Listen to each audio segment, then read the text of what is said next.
Hey guys, welcome to the next video on Python tutorial for beginners. In this video, I'm going to show you how you can use a built-in function called super in your Python classes. So let's get started.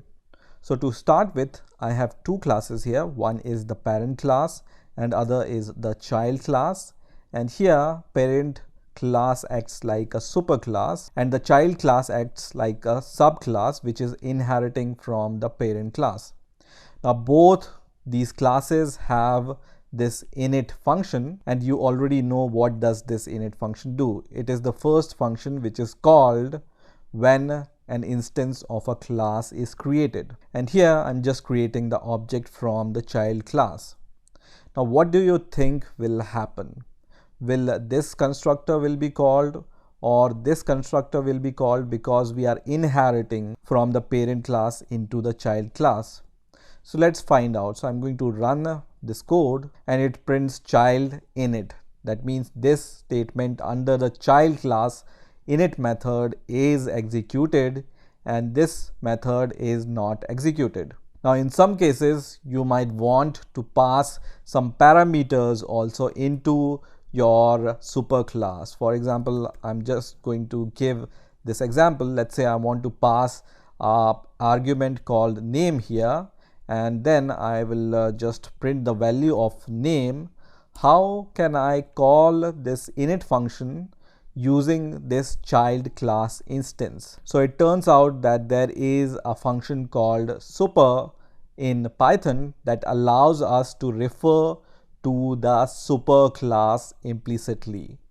Now this super function is a built-in function which returns a proxy object that allows you to refer to your super class. So let's try to use this super function. So you just use the keyword super and then give these parentheses because this is a function. And then this super function will return the proxy object of the super class. That means I can use this dot operator to call the init method from the super class. So this notation means super.init means we are calling the init method from the parent class, and that means we can pass the name from here. So let's just pass this name. I'm going to just write max here, and now I'm going to run this code.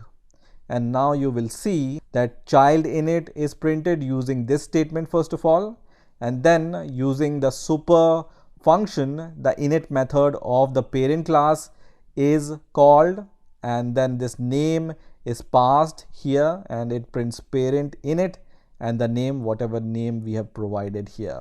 So this super function allows us to refer to the super class. Now let me show you one more thing which is called the method resolution order, and you can find this method resolution order by using your class name. So child class name dot underscore underscore MRO. So just write underscore underscore MRO underscore underscore. And this statement I'm going to use inside the print function.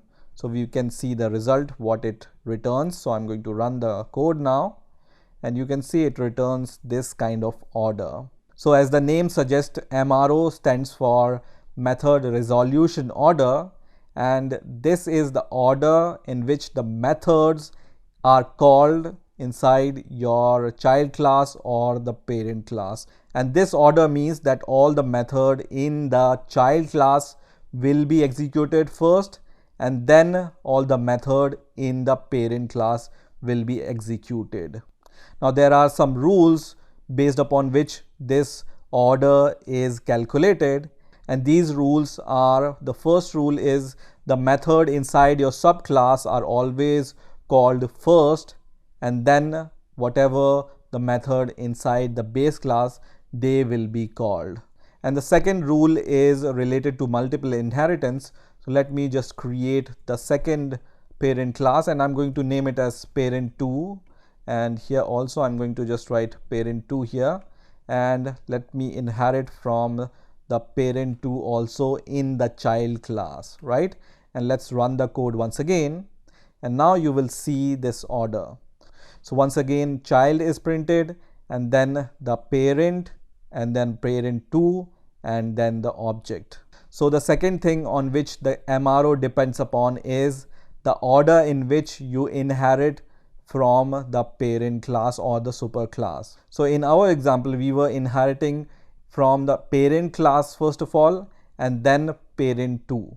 And in the same order, this MRO also will be decided. So all the method in the child class will be executed first, and then all the methods inside the parent class, whatever you use first here, will be executed, and then whatever superclass you write after that, those method inside the class or superclass will be executed next, and then at last this is the base object. Now let's try to just reverse this order, and once again let's run the code, and you will see that this order will be reversed. So the method resolution order will tell you which class method will be executed first, and then the order of all the methods from the superclasses.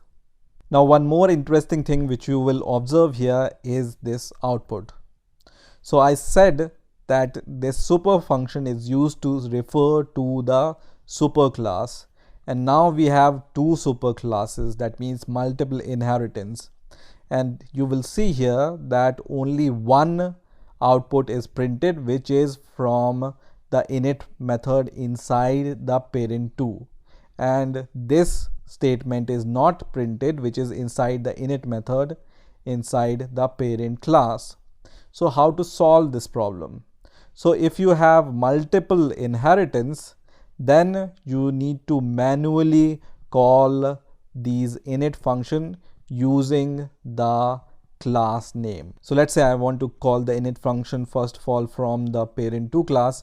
I will use parent2 dot init, and then you need to give also the self as the first parameter, and the second, which is the name. In the same way, you use the second class, which is parent dot init function, and then first parameter is the self, and then you can pass any other name, for example Tom here, and let me run the code, and you will see it calls first of all parent2 init function, and we have passed Max here as the name, and then it calls the parent1 init function with the name Tom, which is printed here also. So this is how you can use super function in Python. I hope you have enjoyed this video, and I will see you in the next video.